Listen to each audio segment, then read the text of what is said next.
तरी थकला ना कामान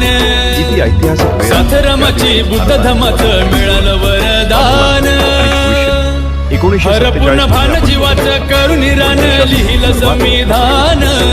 हरपून भान जीवाचं करून रान लिहिलं संविधान समानता स्वातंत्र्य आणि न्याय कसा मिळतो याच प्रश्नांची उत्तरं शोधण्यासाठी तयार करण्यासाठी घटना लक्षिका कॉन्स्टिट्यूएन्सी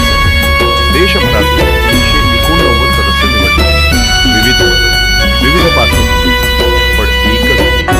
भारतासाठी न्याय आणि सर्वसमावेशक संविधान या महान कार्याचं नेतृत्व कुणाची मिळाली न साथ भारताच्या संविधानाचे आजवर झाला हो आघात त्यांनी दिवस रात पुस्तकास वे काढली रात दिव्याखाली झोपली माझी जात हजारो